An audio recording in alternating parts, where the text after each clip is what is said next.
할렐루야. 오늘도 말씀으로 주님과 동행하고 계신 여러분을 주님의 이름으로 축복합니다. 함께 보실 말씀은 에스라 5장에서 7장이 되겠습니다.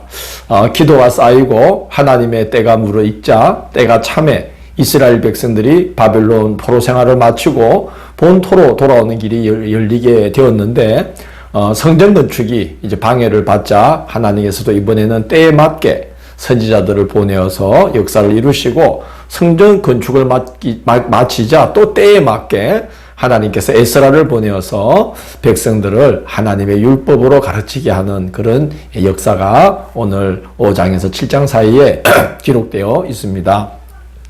주변 나라들이 바사왕 아닥사스다에게 글을 올려서 모함함으로 성전 건축을 중단하라는 왕의 조서가 내려졌는데 하나님께서 선지자 학개와 스가랴를 세워서 하나님의 말씀으로 백성들을 격려해서 성전 건축이 재개되게 하십니다. 그러자 성전 건축이 재개되자 강 건너편 총독과 관리들이 다리오에게 투서를 올리게 됩니다. 그래서 왕의 답변이 오기까지 공사가 중단된 채 기다려야만 하는 상황이 된 것이죠.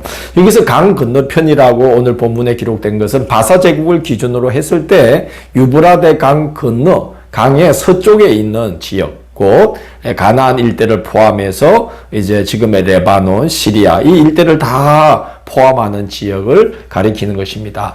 이스라엘은 강 건너 지역의 한 지방으로 복속되어 있었던 때였기 때문에 강 건너편을 관할하는 총독들의 말을 무시할 수가 없었죠. 그 강 건너편, 강 건너 서쪽의 총독들이 뭐라고 투서를 하냐면 이스라엘 백성들이 바사왕 고레스의 명을 받들어서 본토로 돌아왔고 성전을 건축하고 있다고 하는데 옛적에 고레스 왕이 정말 그런 조서를 내렸는지 살펴봐 달라는 것입니다. 6장 1절 2절을 보면 너무나 놀라운 일이 일어나게 됩니다. 다리오 왕이 고레스 왕이 그런 조서를 내린 적이 있는지 알아보고자 조서를 찾아보라고 명령했는데 메데도의 앙메다 궁의 한 문서 창고에서 한 두루마리를 찾았는데 거기에 이스라엘의 본토 기한과 성전 건축을 명시한 조서가 있었던 것이죠. 여러분 이거 쉽게 볼 일이 아닙니다. 왜냐하면 바사 제국은 지금도 그 상상을 초월할 규모의 지금 기준으로도 상상을 초월할 규모의 제국이었어요. 그래서 그 제국 곳곳에 왕의 궁전들이 있었고 문서 창고도 상당히 많았는데 거기에 포로로 끌려온 이스라엘 백성들에 대한 조서를 거기서 찾는다는 것은 아주 어마어마한 제국 대 제국의 어떤 관계된 문서도 아니고 포로로 끌려온 정말 보잘것없는 그 한 민족에게 그 고레스가 조서를 내린 걸 그 문서 창고에서 찾는다는 그건 정말 해변에서 바늘 찾는 것처럼 어려운 일입니다. 그런데 참 그 놀라운 일이 하나님의 은혜로 이루어진 거죠. 다리오가 그 조서를 딱 보니까 본토 귀환과 성전 건축을 명령한 정도가 아니고 허락한 정도가 아니고 건축할 성전의 규모와 그 건축을 왕실이 지원하겠다고까지 기록이 되어 있었던 것입니다. 그래서 다리오는 건축을 가로막던 강 건너편 총독들에게 조서를 내립니다. 그 이스라엘 백성들로 하여금 성전 건축을 멈추지 않고 진행하도록 빨리 도와주어서 하늘의 하나님께 향기로운 제물을 드려서 왕과 왕자들의 생명을 위하여서 기도하게 하라고 이제 조서를 내립니다. 방해하거나 이 조서를 변개해서 다르게 행하면 그 집안을 말살시키겠다고까지 엄미하게 명령을 덧붙이고 있죠.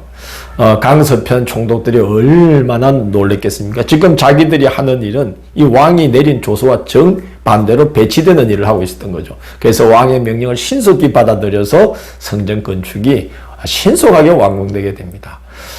때를 따라서 때에 맞게 하나님께서 역사하신 것이죠.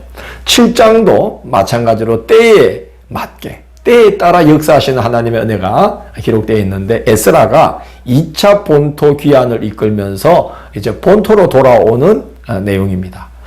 에스라는 아론의 16대 손으로 오늘 기록되어 있습니다. 그리고 아닥사스다 왕의 총애를 받던 관료이면서 율법학자였죠. 성공이 완공되어 성전이 완공되었다는 소식을 들은 에스라는 율법을 연구하고 준행하면서 이스라엘 백성들에게 율례와 규례를 가르치기로 결심을 합니다. 그러자 본토로 돌아오는 길이 열리게 됩니다. 아마 왕에게 이제 본토로 돌아갈 뜻을 알렸겠죠.